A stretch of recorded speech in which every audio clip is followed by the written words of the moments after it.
Hey guys, so today you and I are going to talk about estimates. So let's get into it. So the question in question was, hi Frederick, recently in the gym the coach asked me how about building software which can track the gym membership attendance, monthly subscriptions, and sending mobile notifications in advance to pay their subscription. A fingerprint reader integration to track the attendance. Though I am a software professional, I could not justify, I assume, estimate the cost and resource estimation. But I felt the software is going to make the personnel's life much easier. I couldn't do a right estimation. Does this come with experience? How can this be improved? Have a nice day. Yes, in a word. Your estimations will improve over time. So if a person asks you about all of these things that you're mentioning, like this is a standard client request, and usually the way you go through this is a little bit longer than I'm going to be able to relay in one video like this. But yes, most of the things that has been requested here comes down to experience. And so this is the thing that I've told you guys a few times, or mentioned in a few videos, related to the difference between a senior and a mid-level and a junior. So in my experience, usually the biggest difference between a junior level developer and a mid-level is like raw coding skill, where a junior level coder is usually very bad at programming in general. Like they haven't gotten to a point where they're able to produce working software in a timely fashion. A mid-level has reached about that point where they're sort of able to just produce things. But the difference between a mid-level and a senior is not so much in the coding. That's why I tell people that it will take you on average 5 years to reach the level where most software developers are. Almost all senior level software experiences are at the same level coding as practically everybody else, because it's actually really rare that the raw coding skill improves all that much more after a few years. And that's not because it can't be done, it's more because people get complacent and lazy. But the thing that does make a difference between a senior level and a mid-level is their experience and their ability to predict cost, problems, opportunities, all this stuff, this sixth sense, that, if you will, where if you know this stuff, you can answer all of these questions. It's not a very difficult thing for you to estimate, because you've done things either like this or very similar, or things that gives you that insight into roughly how much time something is going to take, for example. And that's simply the case. That's not something, unfortunately, you can do much about, because it comes down to experience. A person who's never done something cannot possibly know how long it's going to take or how much it's going to cost. So I suggest to you that you just focus on that thing. Just focus on getting work practice in, because that's usually the thing that the seniors have. They have all of these years of experience and hopefully exposure to relevant things, and I like to say that the gut feeling of a senior software developer is the best estimate of cost and problems and so forth. It's the best scrying ball, like crystal ball for seeing the future, that humanity knows. Nothing is better at estimating things than that gut feeling, and it's worth quite a bit of money to the right people. So my suggestion is that if you want to improve in your ability to estimate complexity and things like that, this is where I try to be, I'm a little bit opinionated on this one, because usually the way that you can go about your career is to either go very deep and specialize in something, or you can be very broad. My personal experience is that when it comes to estimations, broad is always better. The reason why broader is always better is because it's very rare that you get a request that is so highly niched and specialized that you simply don't understand, because that's at the end of the day what matters when you're estimating something. Do you understand the problem?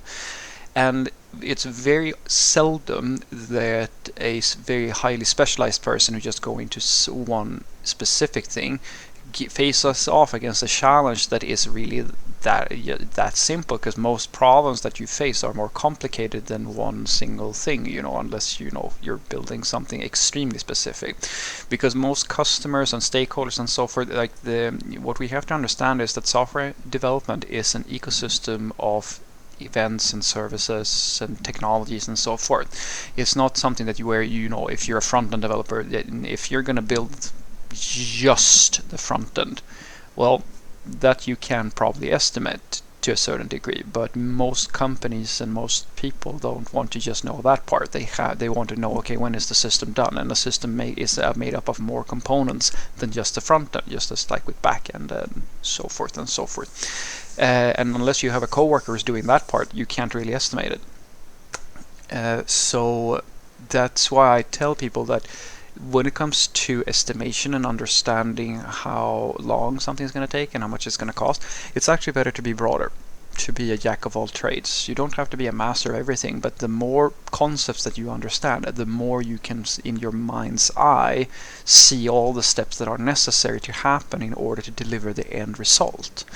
That is not so easy when you only know one part of the whole picture, if that makes sense. But if you know the whole picture, it becomes like trivial. It's actually funny because this approach, because I would consider myself a little bit more of a jack of all trades than anything else. It's actually funny because when you get this sort of experience, or when you're sort of good at a range of different things, your thoughts on practically every meeting that you can possibly imagine in any company becomes invaluable. Because basically the people, and you have to be a little bit careful about this one as well, because when you get good at this stuff, your time spent on like engineering things can go away very quickly, because you get to this point where all your stakeholders starts to feel as if you always have the answer to everything. And when they get to that point, they start depending on you, because you become almost I remember actually thinking this exact thing about my old mentor, where he was a senior software developer at one of the first companies that I worked at, and this was way before I got my own knowledge, and I was just figuring out how CSS was working, right? And I remember thinking that he is always in every single meeting, and it's like they treat him like this emotional teddy bear, where they just want him to sit in the meeting, because when all the stakeholders and product managers and like so forth and they're talking, he has the answer to every single question that they have. It's like it's now when I myself am in a similar sort of situation, not exactly the same thing. I start to realize how much people depend and how much comfort it brings to people to have a software developer or someone who sort of knows all the things, who can like answer all of their questions and make them feel at ease.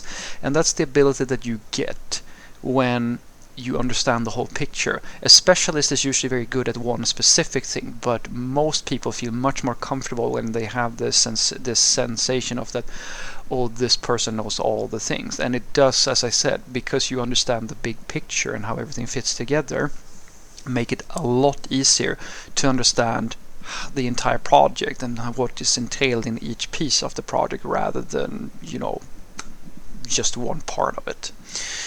So what I want you to take away from this is that if you're struggling to figure out how much to quote people or how long things are going to take, etc., etc., it's usually because of this thing. You simply don't have the experience necessary to do it. And that's not a problem, because it's going to happen sooner or later. If you continue working as a software developer, you're going to get better at this stuff. The tip that I will give you for improving faster is to go wider with your projects and work on more diverse things. Try to push yourself to do more work across the stack, because you have to realize that we call it a stack for a reason. There are multiple components that are necessary in order to deliver a working system, and if you only focus on one area of that, you're never going to be able to estimate the whole thing.